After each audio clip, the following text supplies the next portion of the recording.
రాష్ట్రంలో ఇవాళ జరుగుతూ ఉన్నది ఇదే. నేను ఒకటే చెప్తా ఉన్నా, ఈరోజు ఎంత దయనీయమైన పరిస్థితిలో, ఎంత హేయమైన పరిస్థితిలో ఈ వెన్నుపోటు పార్టీ పాలనలో ఇవాళ పాలన జరుగుతూ ఉందని చెప్పడానికి ఇంకొక ఎగ్జాంపుల్ చెప్తా.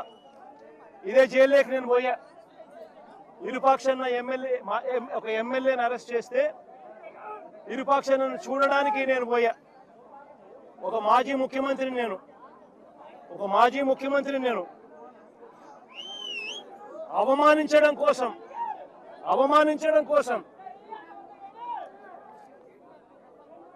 కెమెరాలో లోపలికి పోవడానికి వీడియో తీస్తారు. వీడియో ఒకసారి ఫోటో తీసుకుంటాడు.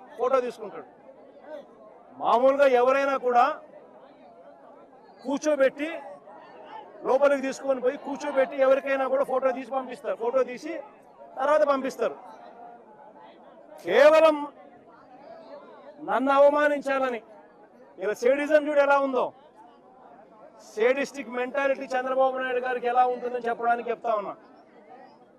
నన్ను గ్రిల్ బయట నిలబెట్టించి గ్రిల్ బయటనే ఫోటో ఇలా తీస్తున్నారు. నేను అడిగినా, ఇది మామూలుగా అందరికీ ఇదే మాదిరిగానే తీస్తారా అని. ఎందుకనంటే మా ప్రభుత్వ హయాంలో రిఫార్మ్స్ తీసుకొచ్చినాం. పీపుల్ ఫ్రెండ్లీ పోలీస్ స్టేషన్ ఏర్పాటు చేసినాం. పోలీస్ స్టేషన్కి ఎవడైనా వచ్చినా కంప్లైంట్ ఇవ్వడానికైనా కానీ ఇంకొకటికైనా కూడా కూర్చోబెట్టి కర్టసీ ఎక్స్టెండ్ చేసి చిక్కటి చిరునవ్వుతోనే కంప్లైంట్ తీసుకునే వ్యవస్థను మేము తీసుకొచ్చినాం.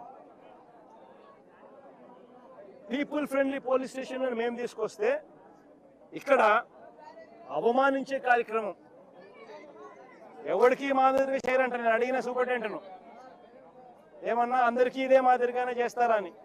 లేదు సార్, అందరినీ మామూలుగా అయితే కూర్చోబెడతాము, మీరు కాబట్టి నిలబెట్టించి మాదిరిగా చేయాలా అని చెప్పి ఆదేశాలు వచ్చినాయి సార్ అంటాడు. ఏమి సేడిజం అంటే ఇది?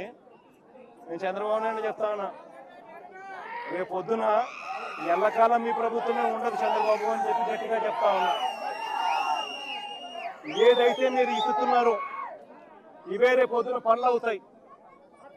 ఏదైతే తప్పుడు సాంప్రదాయాన్ని మీరు మొదలెడతా ఉన్నారో ఇవే రేపు పొద్దున రెండింతలై మీకు చుట్టుకుంటాయని చెప్పి చంద్రబాబు నాయుడు గారికి గట్టిగా వార్నింగ్ ఇస్తూ ఇవాళ చెప్తా ఉన్నాను. చూస్తా 2 ఏళ్ళు అయిపోయింది. కళ్ళు మూసుకొని కళ్ళు తెరిచేసరికి మరో 3 ఏళ్ళు కూడా అయిపోతుంది. దాని తర్వాత మాత్రం ఇదే చంద్రబాబు నాయుడు గారికి చెప్తా ఉన్నా, వెన్నుపోటు పార్టీకి నాయకుడిగా ఉన్న చంద్రబాబు నాయుడు గారికి చెప్తా ఉన్నా, ఈ మాదిరిగా తప్పుడు కార్యక్రమాలు ఏదైతే చేస్తా ఉన్నావో, తప్పుడు విత్తనాలు నాటుతా ఉన్నారు. ఈ విత్తనాలు రేపు పొద్దున చెట్లు అవుతాయి. ఒక తప్పుడు వ్యవస్థను మీరు క్రియేట్ చేస్తున్నారు. మానుకోకపోతే ఇవి మీకు చుట్టుకుంటాయి, రెండింతలయ్యి అని చెప్పి చంద్రబాబు నాయుడు గారికి గట్టిగా వార్నింగ్ ఇచ్చి మళ్ళీ చెప్తా ఉన్నా.